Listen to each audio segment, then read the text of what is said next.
안녕하세요. 여러분의 지적 탐구를 함께하는 시간입니다.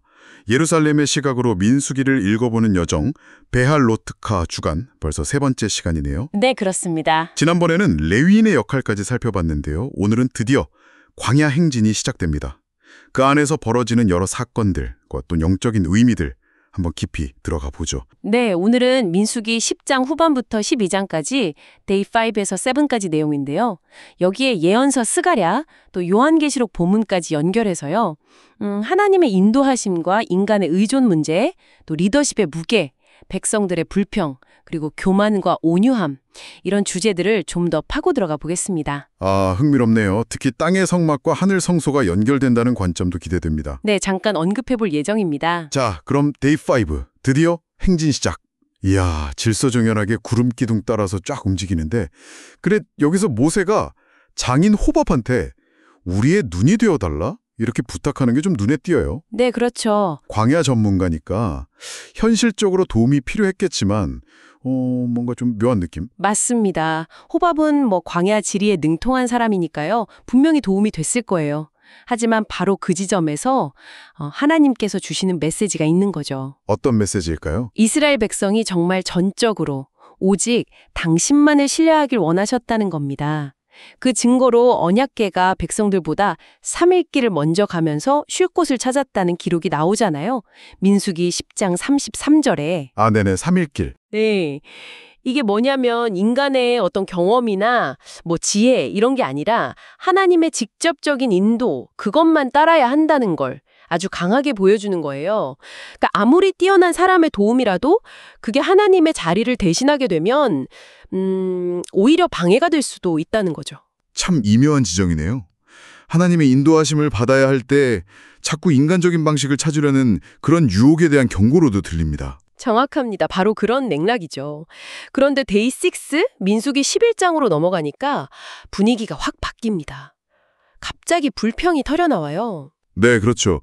만나에 질렸다, 이집트에서 먹던 생선, 오이, 부추, 파, 마늘, 이걸 그리워하면서 고기를 달라고 막 울부짖죠. 아니, 자유를 얻었는데 왜 다시 노예 시절 음식을 그리워할까요? 이해가 잘 안 가는데요. 그게 바로 뭐랄까, 노예근성이라고 할 수 있겠죠. 우리 안에도 사실은 깊이 뿌리박혀 있는 죄의 본성 같은 겁니다. 하나님의 그 놀라운 구원을 체험하고도 당장 눈앞에 어떤 불편함이나 욕망 때문에 너무 쉽게 원망하고 과거로 돌아가려는 그런 힘이죠. 영적으로 막 상승하려고 할 때 발목을 잡는 그런 거요. 그렇군요. 이 불평이 결국 하나님의 진노를 샀고 또 리더인 모세에게는 정말 감당하기 힘든 무게였겠어요. 엄청났죠. 모세가 차라리 저를 죽여주십시오라고 하나님께 부르짖을 정도였으니까요. 그 영적인 압박감이 얼마나 컸을지. 아, 정말 상상 이상인데요. 이때 하나님께서 70명의 장로를 세우시고 모세에게 임했던 영을 그들에게도 나눠주시는 장면이 참 인상 깊었습니다. 네, 그게 바로 리더십의 짐을 나누시는 하나님의 방식이자 지혜죠. 그리고 이게 나중에 이스라엘의 최고 의결기관인 사네드린의 기원이 됩니다. 아, 사내들인의 시작이군요. 네. 여기서 또 중요한 점은 하나님의 권위나 영은 누구 한 사람이 독점하는 게 아니라 이렇게 흘러가고 또 나눠져야 한다는 겁니다. 모세는 자기 권위가 나뉜다고 시기하거나 그런 게 전혀 없었어요.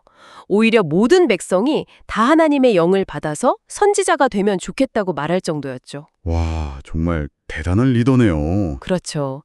민수기 11장 29절에 나오죠. 참 온유한 리더의 모습입니다. 그런데 바로 다음 장, 데이 7, 민수기 12장에서는 또 다른 문제가 터집니다. 이번에는 모세에 가장 가까운 사람들, 형 아론하고 누나 미리암이 모세를 비방해요. 네, 맞아요. 모세가 구스 여인을 아내로 맞이한 걸 겉으로는 문제 삼지만 속내는 좀 다른 것 같다는 느낌이 들어요. 정확히 보셨습니다. 그들이 뭐라고 하냐면 여호와께서 모세하고만 말씀하셨느냐, 우리하고도 말씀하지 않으셨느냐 이렇게 말하거든요. 네.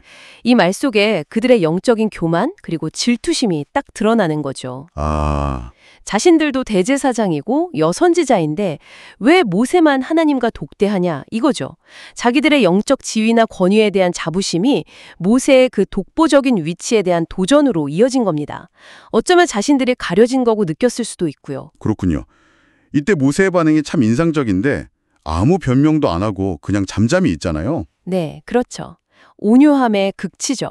그러니까 춘원님께서 직접 나서서 모세를 변호하시고 미리암에게는 벌을 내리시죠. 맞습니다. 하나님은 당신이 기름 부어 세우신 지도자를 향한 비방, 특히 그게 교만에서 나왔을 때는 아주 엄중하게 다루신다는 걸 보여줍니다. 리더의 권위를 존중하는 게 결국 하나님 주권을 인정하는 태도와 연결되는 거군요. 그렇죠. 더 놀라운 건 모세가 자기를 비방한 미리암을 위해서 중보 기도를 한다는 거예요. 아, 맞아요. 이게 바로 리더를 향한 올바른 태도가 비난이 아니라 기도, 중보임을 보여주는 아주 중요한 교훈이죠. 그렇네요. 자, 이런 광야의 이야기들이 하프타라, 즉 예언서란 신약과는 또 어떻게 연결될까요? 스가랴서에 보면 순금 등잔 때 메노라랑 두 감람나무 환상이 나온다고 하셨죠? 네, 스가랴 2장에서 4장에 나오는 환상인데요. 여기서 메노라는 세상을 두루 살피시는 하나님의 일공명, 다시 말해 하나님의 완전한 임재와 통찰력을 상징합니다. 일공령? 네, 그리고 그 옆에 있는 두 감람나무는 기름 부은 받은 자들을 뜻하는데요. 당시에는 성전 재건의 핵심 인물이었던 대제사장 여호수아와 총독 스룹바벨을 가리켰습니다. 아, 여호수아와 스룹바벨. 네, 근데 이 환상의 핵심 메시지는 스가랴 4장 6절에 나와요. 이는 힘으로 되지 아니하며 능력으로 되지 아니하고 오직 나의 영으로 되느니라. 아, 오직 나의 영으로. 그렇죠. 인간의 힘이나 능력이 아니라 성령의 기름 부으심, 그 능력으로 하나님의 일이 이루어진다는 선포입니다. 이게 요한계시록 11장에 나오는 두 증인과 바로 연결되는 거군요. 정확합니다. 요한계시록 11장 4절에서 두 증인을 명확하게 두 감람나무요, 두 촛대라고 부르고 있어요. 증거하는 사람들을 상징합니다. 세상 권력에 의해서 막 핍박받고 죽임까지 당하지만 다시 살아나서 하나님의 살아계심을 증언하죠. 이건 결국 기름 부음 받은 증인들을 통해서 끝까지 구원의 기회를 주시려는 하나님의 열심을 보여주는 거고요. 더 나아가서는 우리 믿는 사람들 각자가 바로 사람 성전, 즉 미크다시 아담으로서 성령의 기름 부으심으로 내면의 등불을 밝혀야 한다는 걸 말해줍니다. 우리 각자가 사람 성전, 미크다시 아담이요? 네, 각자의 삶의 자리에서 빛을 비추는 증인이 되어야 한다는 촉구죠. 그리고 잠시 덧붙이자면요. 유대 전승에 보면 광야 성막 위에 있던 구름 기둥 있잖아요. 그게 땅의 성막과 하늘의 성소를 연결하는 통로 역할을 했다는 그런 이해가 있습니다. 와, 땅과 하늘의 연결 통로? 네, 심지어 포로기나 디아스포라 시대에도 하나님께서는 당신의 백성 가운데 잠시 머무는 성소, 히브리어로 미크다시 메아트로 함께 하시겠다고 에스겔 11장 16절에서 약속하셨거든요. 이 모든 것이 우리가 바로 사람 성전으로서 하늘과 연결되어 있다는 사상을 뒷받침해 주는 거죠. 정말 깊은 의미가 있네요. 오늘 베할로트가 후반부를 통해서 하나님의 그 절대적인 인도하심을 신뢰하는 것과 인간적인 수단에 의지하려는 그 유혹 사이의 어떤 긴장감, 또 불평 속에 숨어있는 노예성, 그리고 교만이 아니라 온유함으로 반응하는 리더십의 중요성 같은 것들을 다시 한번 생각해 보게 됩니다. 네, 그렇죠. 또한 스가랴와 요한계시록을 통해서 시대는 다르지만 결국 성령의 능력에 의지해서 사역하는 원리는 동일하다는 것. 그리고 우리 각자가 바로 그 성령의 빛을 세상에 비추는 사람 성전이자 증인이라는 사실을 확인할 수 있었습니다.